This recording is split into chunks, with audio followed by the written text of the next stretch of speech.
Hello everyone, greetings dear. कैसे हैं आप सब। तो आपकी वर्कशीट आ गई है बेटा। डायरेक्टोरेट ऑफ एजुकेशन यानी कि शिक्षा निदेशालय, राष्ट्रीय राजधानी अक्षरता दिल्ली की वर्कशीट नंबर है बेटा 10 आपकी। ये इस वीक में जो आपकी पहली वर्कशीट आई है, जो 26 और 27 डेट को आई थी, वो आपकी जो है पिछली जो 22 और 23 तारीख को वर्कशीट आई थी, वही वर्कशीट दी गई थी दोबारा से, उन्हीं को रिवाइज करना था आपको। तो आपकी आज आई है बेटा 8th क्लास की है ये आपकी सामाजिक विज्ञान, सामाजिक और राजनीतिक जीवन की वर्कशीट। विद्यार्थी को अपना नाम लिखना है, अपने कक्षा अध्यापक का नाम लिखना है। आज का हमारा टॉपिक है बेटा भारतीय संविधान के मुख्य लक्षण। आगे है बेटा, देखिए आज का जो हमारा मेन टॉपिक है वो है मौलिक अधिकार की मौलिक अधिकार क्या होते हैं। तो अगर आपने चैनल को सब्सक्राइब नहीं किया है तो बेटा चैनल को सब्सक्राइब करें, ताकि आपको आने वाली नोटिफिकेशन जो है मिलती रहे टाइम टू टाइम। तो चलिए बेटा शुरू करते हैं। मौलिक अधिकार। स्वतंत्र भारत में राज्य की सत्ता के दुरुपयोग से बचने के लिए नागरिकों के अधिकारों को संविधान में निहित किया गया, जिसे क्या कहते हैं बेटा, मौलिक अधिकार कहते हैं। यानी कि हमारे भारत में सत्ता के को दुरुपयोग से बचाने के लिए, नागरिकों को उनके अधिकार देने के लिए कुछ जो है मौलिक अधिकार बनाए गए हैं। तो संविधान राज्य और अन्य व्यक्तियों के समक्ष व्यक्तियों के अधिकारों की रक्षा करता है। संविधान क्या करता है बेटा, राज्य और अन्य व्यक्तियों के समक्ष व्यक्तियों के अधिकारों की रक्षा करता है। इसके अलावा संविधान के एक खंड में नीति निर्देशक तत्वों को भी समाहित किया गया है, जिसका उद्देश्य राज्य में सामाजिक और आर्थिक सुधार लाना है।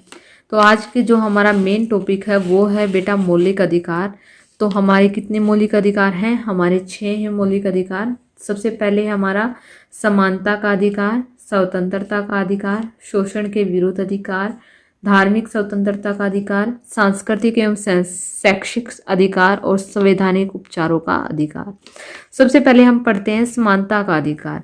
कानून की नज़र में सभी लोग समान हैं, मतलब किसी भी नागरिक के साथ धर्म, जाति, लिंग के आधार पर भेदभाव नहीं किया जा सकता।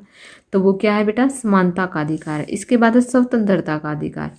इस अधिकार के अंतर्गत अभिव्यक्ति और भाषण की स्वतंत्रता, सभा संगठन बनाने की स्वतंत्रता, देश के किसी भी भाग में आने जाने और रहने और कोई भी व्यवसाय, पेशा या कारोबार करने के अधिकार शामिल हैं।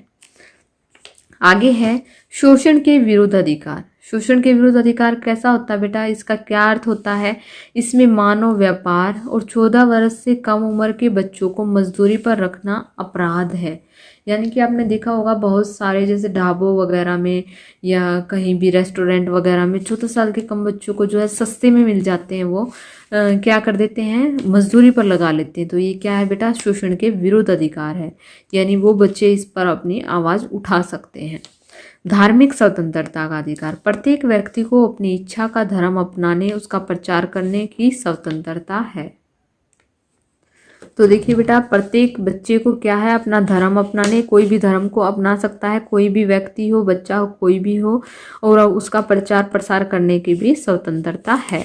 इसके बाद है सांस्कृतिक और शैक्षिक अधिकार। संविधान में कहा गया है कि धार्मिक या भाषाई सभी अल्पसंख्यक समुदाय अपनी संस्कृति की रक्षा और विकास के लिए अपने शैक्षिक संस्थान खोल सकते हैं।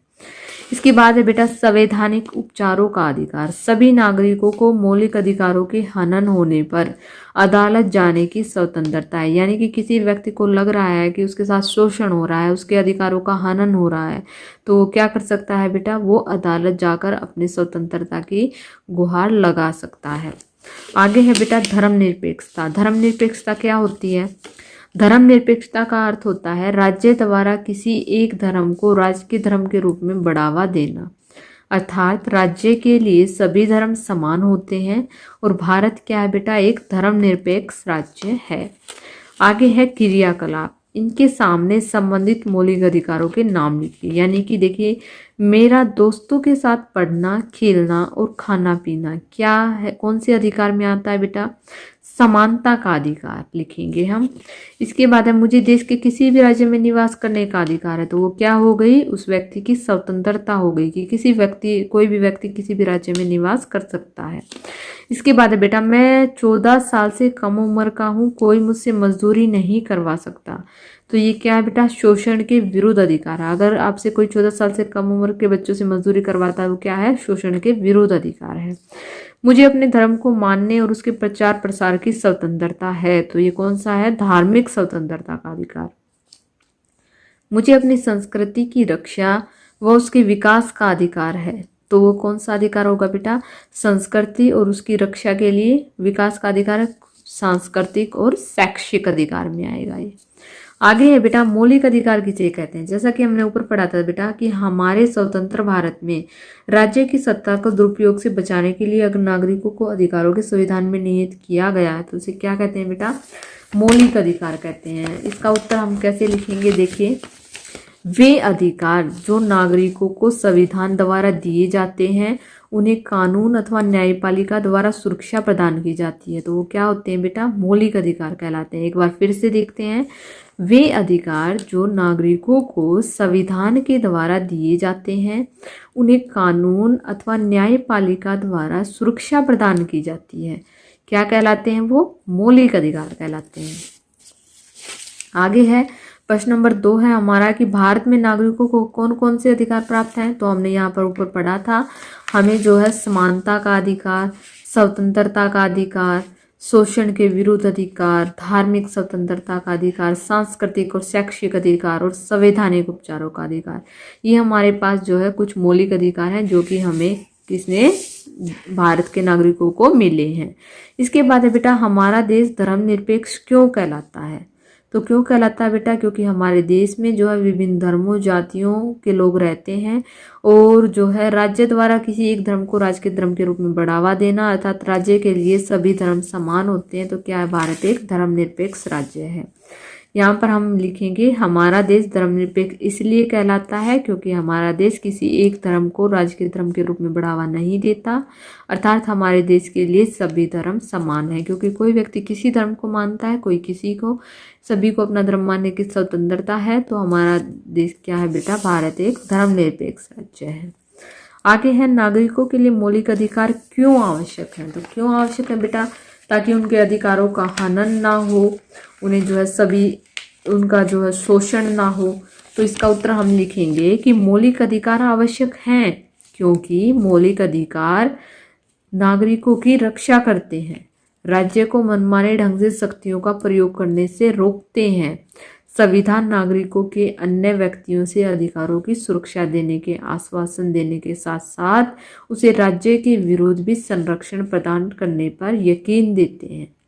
तो देखिए बेटा, क्या करते हैं मौलिक अधिकार, मौलिक अधिकार नागरिकों की रक्षा करते हैं, उन्हें मनमाने, राज्य को मनमाने ढंग से जो है शक्तियों का प्रयोग करने से रोकते हैं, उनके व्यक्तियों के अधिकारों का हनन नहीं होने देते हैं, अगर कोई भी उन्हें बाधा है, कोई भी परेशानी है तो वो उनके विरुद्ध जो है संरक्षण प्रदान करने पर यकीन दिलवाते हैं। तो यहाँ पर होती है बेटा आपकी वर्कशीट कंप्लीट। आई होप आपको समझ में आ गई होगी। अगर आपको वीडियो अच्छी लगी तो please like, share and subscribe करना ना भूलें। Thank you, thanks for watching.